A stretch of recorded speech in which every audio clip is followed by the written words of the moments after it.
Hello students, हम लोग taxonomy में इन्फ्लोरेसेंस के बारे में बात कर रहे हैं।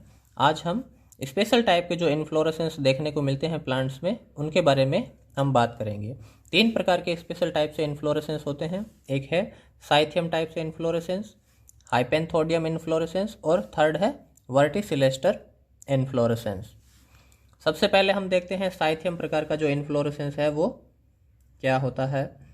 साइथियम प्रकार का जो इन्फ्लोरेसेंस है वो यूफोर्बिएसी फैमिली का कैरेक्टरिस्टिक फीचर है। यूफोर्बिया में हमें ये देखने को मिलता है। देखिए, ये जो इन्फ्लोरेसेंस है साइथियम टाइप का इन्फ्लोरेसेंस, वास्तव में ये इन्फ्लोरेसेंस इस तरह से दिखता है जैसे ये एक सिंगल फ्लावर हो, सॉलिटरी फ्लावर के रूप में ये दिखाई देता है। ठीक है, इसमें क्या होता है, जो फ्लावर एक्सिस होती है, पेडंकल होती है, उसमें जो ब्रैक्ट निकलते हैं, ठीक है, वो ब्रैक्ट एक कप शेप संरचना का निर्माण करते हैं। ठीक है, ये क्या होते हैं, ये ब्रैक्ट होते हैं और एक कप शेप संरचना का निर्माण करते हैं। कई सारे ब्रैक्ट्स होते हैं, वो मिलकर एक कप लाइक संरचना बनाते हैं। ठीक है, उसके अंदर ये मेल और फीमेल फ्लावर होते हैं, वो अरेंज्ड होते हैं, व्यवस्थित होते हैं। तो इस कारण ये जो फ्लावर है वो देखने में एक प्रकार का सॉलिटरी फ्लावर होता है, लेकिन वास्तव में क्या है, ये ग्रुप ऑफ फ्लावर्स है। इस कारण हम इसे कंप्लीट इन्फ्लोरेसेंस कहते हैं। जिसमें ब्रैक्ट होते हैं वो इन्वोल्यूकर का निर्माण करते हैं, कप शेप संरचना का ये निर्माण करते हैं। अब इसके अंदर जो फ्लावर होते हैं वो अलग अलग व्यवस्थित रहते हैं। जो मेल फ्लावर है, ठीक है, ये संख्या में मल्टीपल होते हैं। ठीक है, दूसरा, केवल इनके अंदर स्टामन ही प्रेजेंट होते हैं। फ्लावर के अंदर क्या होते हैं, एक फ्लावर के 4 भाग होते हैं, सेपल्स, पेटल्स, एंड्रोशियम और गाइनोसियम। ठीक है, लेकिन जो इसके अंदर फ्लावर होते हैं साइथियम टाइप के इन्फ्लोरेसेंस में, उसमें मेल फ्लावर में केवल स्टामन प्रेजेंट होते हैं, बाकी जो 3 भाग होते हैं वो अब्सेंट होते हैं। जबकि जो फीमेल फ्लावर है,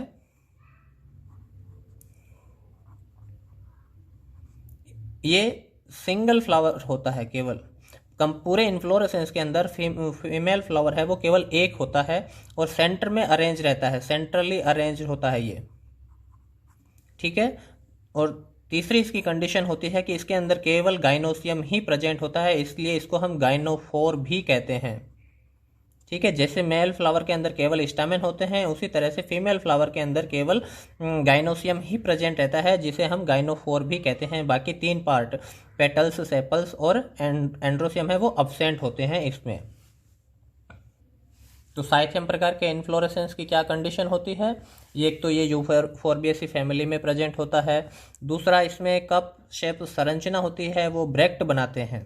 ठीक है, कप शेप में की जो संरचना होती है वो ब्रैक्ट से बनी होती है। मेल फ्लावर होते हैं वो मल्टीपल होते हैं संख्या में और केवल स्टामन के द्वारा बने होते हैं। जबकि जो फीमेल फ्लावर होता है एक सिंगल फ्लावर होता है। ठीक है, सेंट्रली अरेंज्ड रहता है। ठीक है, ये क्या, ये फीमेल फ्लावर है और बाकी सारे ये स्टामन के रूप में मेल फ्लावर होते हैं। ठीक है, वो फीमेल फ्लावर है, एक सिंगल होता है, सेंट्रली अरेंज्ड होता है, इस कारण इसे हम गाइनोफोर भी कहते हैं। सेकेंड इन्फ्लोरेसेंस है हाइपेंथोडियम प्रकार का इन्फ्लोरेसेंस। ये जो इन्फ्लोरेसेंस है वो फाइकस स्पीसीज में देखने को मिलता है, जैसे पीपल है, अंजीर है, बरगद है।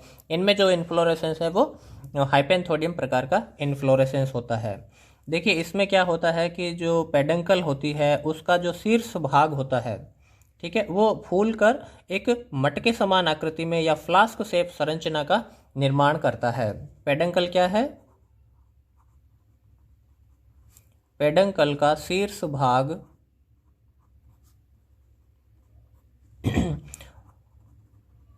फ्लास्क शेप संरचना का निर्माण करता है।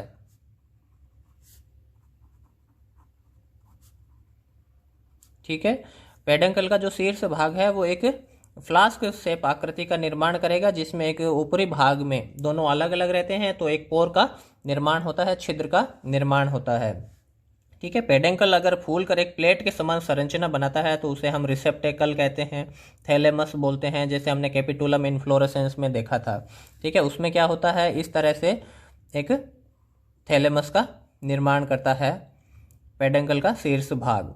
और यदि यही आकृति इस तरह से हो जाए, फोल्ड हो जाए, तो उसे हम क्या कहेंगे, हाइपेंथोडियम प्रकार का ये पुष्पक्रम हो जाएगा। जो फ्लावर कहाँ लगेंगे, थैलेमस के ऊपरी भाग में, जो अब एक अंदर की सरफेस बन गई है। तो इसमें जो फ्लावर्स होते हैं, इस फ्लास्क शेप आकृति के आंतरिक क्षेत्र में फ्लावर दिखाई देते हैं, फ्लावर लगे रहते हैं। ठीक है, तो जो ओपनिंग पोर होती है उसके आसपास के क्षेत्र में मेल फ्लावर होते हैं, जबकि सेंटर के अंदर उसके लोअर भाग में पोर्शन में फीमेल फ्लावर होते हैं, वो यहाँ पे प्रेजेंट रहते हैं। तो फ्लावर कहाँ रहेंगे, जो फ्लास्क शेप आकृति है उसके आंतरिक भाग में, उसकी आंतरिक सतह पर फ्लावर लगे रहते हैं। मेल फ्लावर उसके ऊपरी क्षेत्र में लगे रहते हैं, ओपनिंग पोर होती है उसके आसपास के क्षेत्र में मेल फ्लावर होते हैं, जबकि जो फीमेल फ्लावर होते हैं वो उसके सेंट्रली भाग में, केंद्रीय भाग में, आधारीय भाग में प्रेजेंट रहते हैं। जो ये थैलेमस होता है या रिसेप्टिकल है, ये एक फ्लैशी भाग बनाता है। ठीक है, ये फ्लैशी क्षेत्र होता है जिसमें मेल और फीमेल फ्लावर है वो दोनों प्रेजेंट रहते हैं। थर्ड टाइप का जो इन्फ्लोरेसेंस है वो है वर्टिसिलेस्टर इन्फ्लोरेसेंस। ये जो इन्फ्लोरेसेंस है लेमिएसी फैमिली का कैरेक्टरिस्टिक फीचर है, जिसे हम ओसिमम फैमिली भी कहते हैं, तुलसी है। ठीक है, ओसिमम। तो इसमें जो इन्फ्लोरेसेंस होता है उसे हम वर्टिसिलेस्टर इन्फ्लोरेसेंस कहते हैं। देखिए, ये जो इन्फ्लोरेसेंस है वर्टिसिलेस्टर टाइप का, ये रेसिमोस और साइमोस दोनों का मिक्स इन्फ्लोरेसेंस है वो दिखाई देता है। इसमें जो मुख्य अक्ष होती है, फ्लावर एक्सिस होती है, पेडंकल होती है, उसमें नोड, इंटरनोड क्षेत्र होते हैं, और ये लगातार ग्रोथ करती रहती है, वृद्धि करेगी। ठीक है, तो ये देखने में कैसा लगेगा इन्फ्लोरेसेंस, रेसिमोस प्रकार का इन्फ्लोरेसेंस दिखाई देता है। जबकि इसमें जो नोड क्षेत्र होते हैं वहाँ पर फ्लावर है वो लगे रहते हैं। ये क्षेत्र क्या है, नोड क्षेत्र है, जहाँ से दोनों तरफ क्लस्टर ऑफ फ्लावर है वो दोनों तरफ फ्लावर उत्पन्न होते हैं, लगते हैं। ठीक है, और दोनों फ्लावर ये कैसे होंगे, ये डाइकेजियल साइम प्रकार के पुष्प होते हैं। ठीक है, अब ये यहाँ इस नोड क्षेत्र में ये फ्लावर एक्सिस है, जो एक फ्लावर के द्वारा इसकी ग्रोथ होती है वो टर्मिनेट हो जाती है। इसका मतलब ये कैसा हो गया पुष्प, ये साइमोस प्रकार का पुष्पक्रम हुआ। अब इसमें जो ब्रांचिंग होती है, दो ब्रांचेज निकलती है दोनों तरफ, इस कारण हम इसको कहेंगे डाइकेजियल साइम प्रकार का पुष्पक्रम है। लेकिन इसके बाद में जो ये ब्रांचेज पुनः ब्रांचिंग होती है इसमें, वो होती है मोनोकेजियल प्रकार की ब्रांचिंग देखने को मिलती है। देखिए, मोनोकेजियल में किस प्रकार से होती है, ये पहली ब्रांच निकली, इसको हम बोलेंगे। ठीक है, फिर ये इससे दूसरी ब्रांचेज ये निकली।